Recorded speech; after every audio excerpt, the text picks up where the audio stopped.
The Atlanta Falcons are just 6 weeks away from the trade deadline, and while the team currently sits somewhere between hopeful and hopeless, there's still a belief in the building that one splash move could flip the entire narrative of the 2025 season. That's not speculation, that's a real possibility if Atlanta chooses to act before November 5th. And while fans are rightfully frustrated with the short-game-heavy play calling of new OC Zach Robinson, there's a sense that adding true dynamic talent to this offense could unlock everything. 3 trade targets are now on the radar. 3 names that could immediately impact this roster. And Dirty Birds, it's time to take this seriously. But first, make sure to click the like button, and if you hope to see our team reach the Super Bowl, write in the comments, "Go Falcons."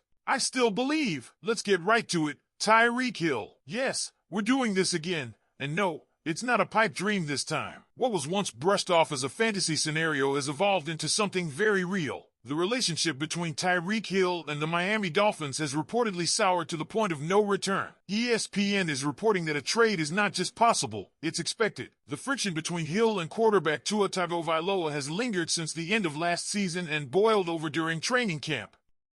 Now, the Dolphins are looking to offload the 31-year-old star receiver, who carries no guaranteed money beyond this season and has a manageable $10 million base salary for 2025.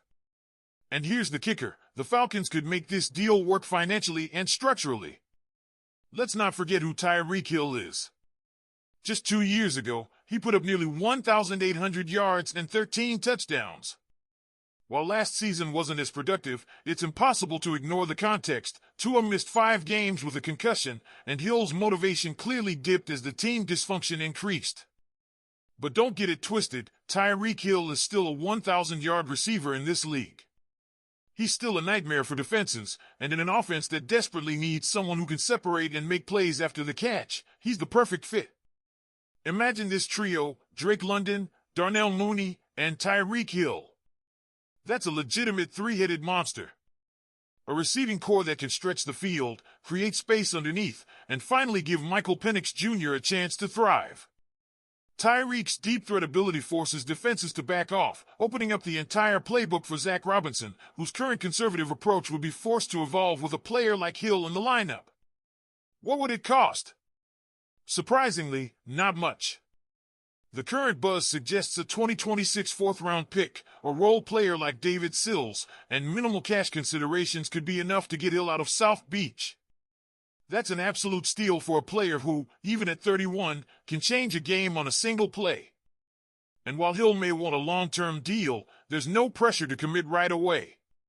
Atlanta could test the waters and, if the chemistry clicks, offer a 2-year extension. It's low risk, high reward, and it would send a powerful message to the rest of the NFC South that the Falcons aren't mailing it in. Now, the next name might not excite at first glance, but it absolutely should, David Njoku. Yes, another tight end. And yes, we already have Kyle Pitts. But let's be real, we're not using Pitts the way he should be used. Atlanta has an opportunity here to shift to more 12 personnel looks, something that elite offenses like the Chiefs and Eagles have used with great success. Njoku isn't just a filler piece, he's a versatile, athletic tight end with soft hands, red zone ability, and real value in both blocking and receiving roles. Drafted in the first round back in 2017, Njoku has spent his entire career with the Cleveland Browns.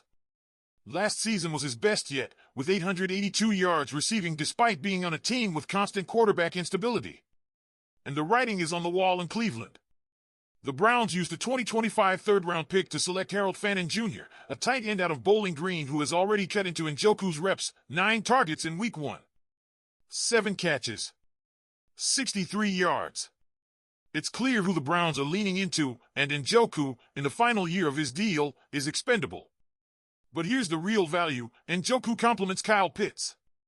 Where Pitts thrives roaming the slot and exploiting mismatches, Njoku thrives in structure, inline formations, play action, and blocking assignments.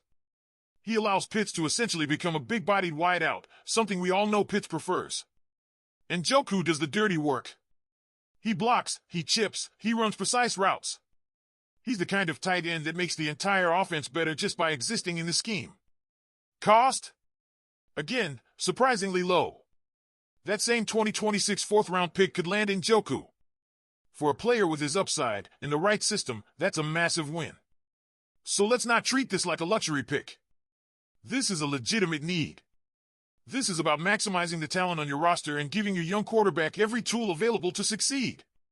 Finally, there's Cam Robinson, an experienced, battle-tested defensive tackle currently with the Houston Texans. Robinson has over 100 career starts and has been a steady presence on the left side of the line. But here's the challenge: he's never taken a single snap at right tackle, and that's exactly where the Falcons have a glaring need.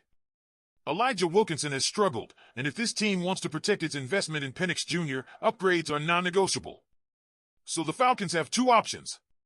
1. Ask Cam Robinson to make the switch to right tackle, something he's never done, or 2. Move Jake Matthews to the right side and let Robinson anchor the left. It's not ideal, but desperate times call for bold decisions. And with Robinson carrying just a $3.25 million cap hit if traded, the price tag is more than manageable. It's worth noting that Houston is already showing signs of cleaning house. The Texans, once viewed as a fringe Super Bowl contender, have started the season 0-3 and just released C.J. Gardner-Johnson. They're in sell mode, and Robinson is a prime candidate. Yes, the Falcons did trade for Michael Jarrell, but let's be honest, that was a depth move. Jarrell hasn't taken a single snap. He's not the answer. Robinson is. So, Falcons fans, here's the real question. With Tyreek Hill, David Njoku, and Cam Robinson potentially available for relatively low cost, are these the kind of moves you want to see your team make before the deadline? Are you ready to go all in on 2025 and actually give this offense a fighting chance? Let us know in the comments. Would you pull the trigger on any of these trades? Let's keep it real. The window for bold moves doesn't stay open long in the NFL. For the Falcons, the opportunity to add not just talent, but proven, high-impact players like Tyreek Hill, David Njoku, and Cam Robinson could reshape the direction of this franchise mid-season. This isn't about adding names for headlines, it's about fit, need, and timing. Tyreek Hill brings explosion, something Atlanta's offense has lacked all year. His ability to stretch the field and take the top off a defense immediately changes how teams scheme against the Dirty Birds. With Drake London drawing coverage and Darnell Mooney underneath, Hill opens up an entirely new layer to Zach Robinson's offense. And let's not ignore the reality: if Penix Jr. is going to be the guy, surrounding him with elite weapons should be the top priority. David Njoku might be the most underrated piece in this puzzle. We've seen what Pitts can do, but too often he's misused. Pairing him with Njoku lets Pitts do what he does best: play as a jumbo slot, line up outside, and avoid inline blocking altogether. Njoku brings physicality, reliability, and another weapon in the red zone. And with his contract set to expire, the Falcons have nothing to lose and everything to gain. Cam Robinson? He's insurance and immediate upgrade. This offensive line has holes, and no amount of scheming can protect a rookie quarterback from edge pressure. Robinson gives Atlanta the chance to realign the line and protect Penix Jr. the right way. It's not a flashy move, but it's the kind of trade that keeps your quarterback upright in December. These aren't long shots. They're realistic, affordable moves that say, we're serious about winning now. Dirty Birds, if this front office pulls the trigger, it could be a turning point. But if they don't, we might be looking back at a missed opportunity to reshape this team's future. What do you think? Are these the right moves at the right time for Atlanta?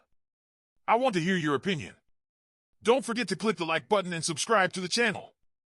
Go Falcons!